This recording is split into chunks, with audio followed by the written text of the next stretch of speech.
watching Superskum.com. I'm Chris. I'm here with Blake and Paul from Between the Buried and Me. All right, so this is your first time participating in the Summer Slaughter Tour, which offers a wide variety of different types of metal genres, from old school death metal to deathcore.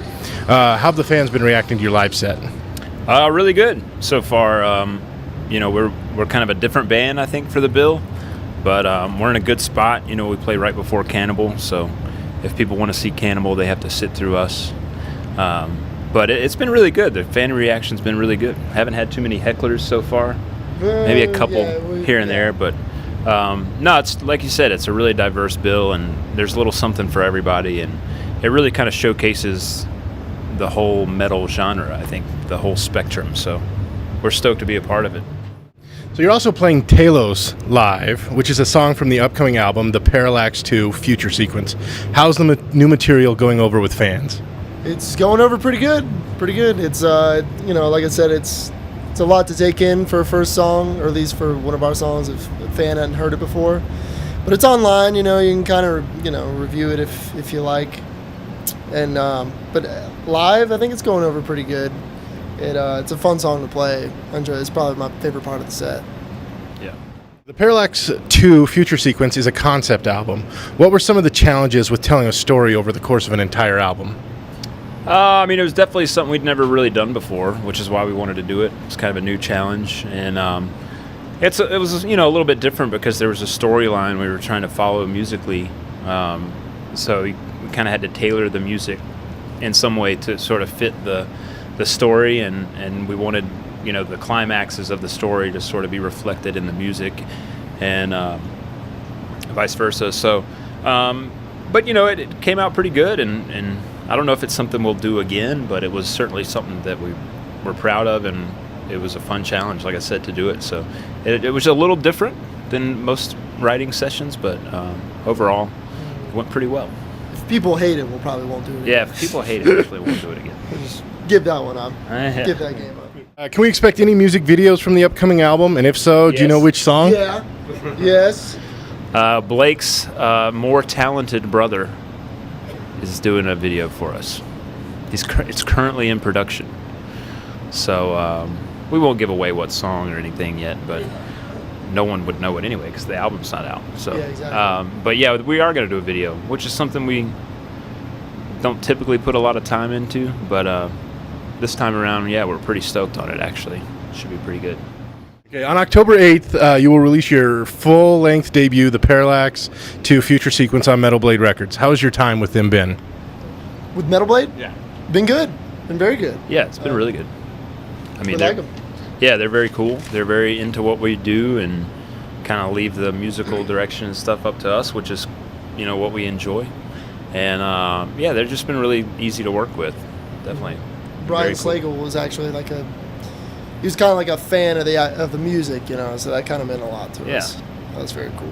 Yeah. All right, so did everyone in the band take equal part in writing the new album, and was everything prepared before you entered the studio? Yeah, everybody contributes, for sure. I mean, some people write more than others, but everybody contributes, and I guess it pretty much was all written before we went into the studio. I mean, you make little tweaks here and there, but for the most part, we try to go into the studio knowing pretty much what we're trying to do. We have kind of a vision. Yeah, we don't really edit too much when we record. It's kind of like we have our outlines and everything of songs, and then we just go in and do it.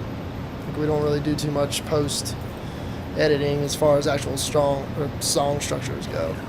How would you describe the sound of the new album, and in what ways is it different from The Great Misdirect? I think it's just more, it's just the next evolution of the band, really. I mean, I like the production better. It's definitely the best mix and production we've had so far, and musically it's just kind of another step up. We're kind of more experimentation with different sounds, and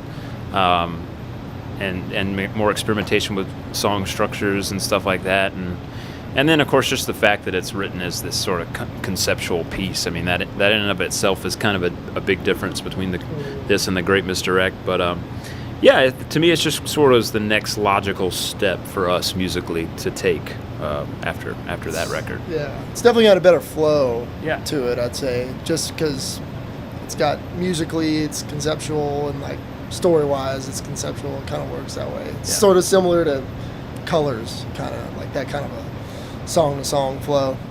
All right, now, the members of the band have quite a few side projects, including Dan's progressive fusion rock band, Trioscapes.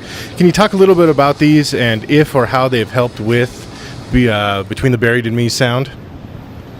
They're pretty independent of what we do, I think. I mean, I'm sure if you ask Dan, like he would say that doing that band has sort of rejuvenated his creativity, or he would say some sort of pretentious shit like that. But what's up, Dan? No, but I think it's just something for those guys to like sort of.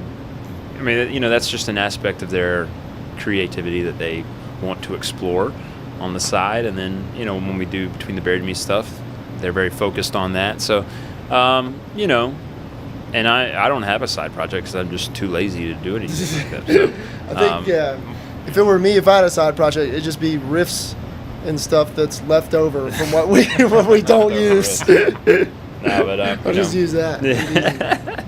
But yeah, I mean that stuff's treated independently, and they do that stuff when they have time, and it's never, it's obviously not a distraction from Between the Buried and Me. If anything, it probably does help them maybe to get more amped up when it's time to do Between the Buried and Me stuff. So. In 2006, Between the Buried and Me released The Anatomy Of, a covers album that covered a wide range of musical styles, from Counting Crows, Depeche Mode, and Queen to Earth Crisis and Sepultura. How have these bands helped influence and shape Between the Buried and Me's sound? I mean, in tons of ways. I mean, that was the goal of that record, was to really showcase, I guess, to our fans who might be younger and not privy to the sounds of all these bands. We wanted to show them kind of what we listened to, what inspired us over the years to write the music that we write, and definitely, I mean, we're into all of it. We're into all that kind of music, from classic rock to alternative rock to extreme metal. I mean, all that stuff finds its way into our songwriting, and so yeah, that was really the point of that album, was to kind of show people, hey, this is what we're into. You know what I mean? Hopefully, maybe it turns some people on to bands like Queen or something like that. So Kind of inspires us to write stuff that we want to write and want to play, because there's so many bands out there that just have one specific style or one specific genre, and they just stick to that their whole careers, and so that kind of helps with our inspiration, kind of keeping it genre. Is that a rule? Multi-genre. Yeah. I like that. But yeah, it keeps us going, man. It keeps us inspired, keeps us creative, keeps us from getting stagnant and bored with Keeps what us we're from doing, I killing guess. ourselves. It keeps us from killing ourselves. Yeah, it probably does, actually. On Between the Buried and Me's self-titled debut, you have the song Arsonist that takes a stand against the Westboro Baptist Church and their beliefs. Can you go into detail about how this song came about? Well, I mean, Tommy wrote the lyrics, and at the time, we discovered their website, which I think, I mean, this was a long time ago, obviously, but we thought it was a joke. It was the now semi-famous God Hates Fags site. And so, we saw this site, and we were like, this couldn't be real. And then you research, and you find out that it is actually this church in Kansas, and they're just as extreme as it gets, in terms of their beliefs. And, they protest the funerals of, military, kids that have died in war and stuff like that. They protest their funerals. They protest the Matthew Shepard funeral, who was the kid in Wyoming that was victim of a hate crime and was killed. So it was just kind of our little way of saying, hey, that's not cool. It's really counterproductive to any kind of peace on earth, type of thing, which is, when you think of like a religious organization, you would think that would be a big part of their thing, is that, they want people to get along and whatever. But apparently these guys don't. And, we just wrote a song about it. It made for good lyrical fodder, I suppose. But yeah, we're not, it's just not a cool organization. I'm surprised no one's bombed the place yet or something. It just blows my mind that it exists. It's just crazy to me. But there's a lot of organizations like that, and weird right-wing, crazy militias and stuff like that. So stuff like that exists out there, and I guess, sometimes you got to shed light on it and let people know about it.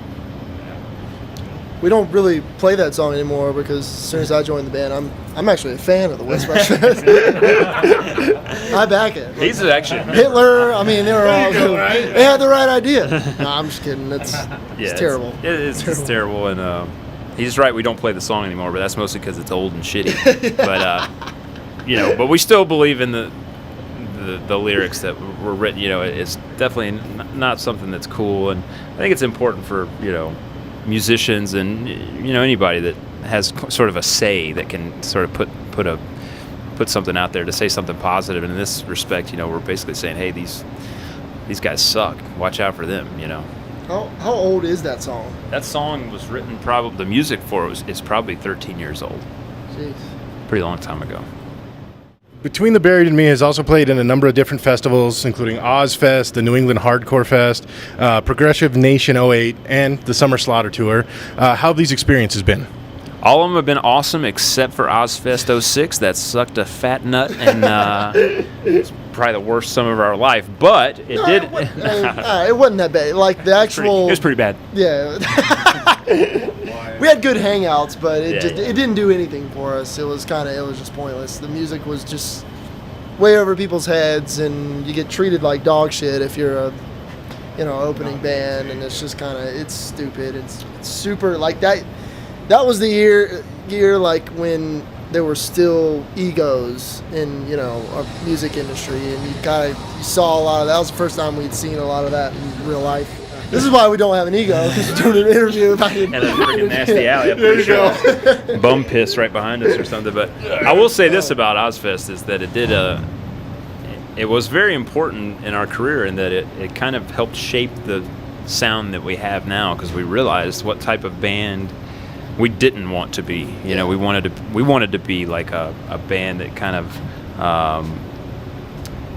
didn't necessarily appeal to like the lowest common denominator. We wanted to sort of stand out and be something different that maybe pushed the genre forward a little bit, and so that really was kind of what inspired us to write Colors, was sort of that experience, and we wanted to have this sort of no holds barred approach to songwriting and stuff like that, and just do what we wanted to do. And we kind of lucked out in that people seem to like it so far. So yeah.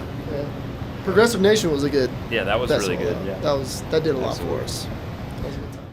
So what does the future hold for Between the Buried and Me?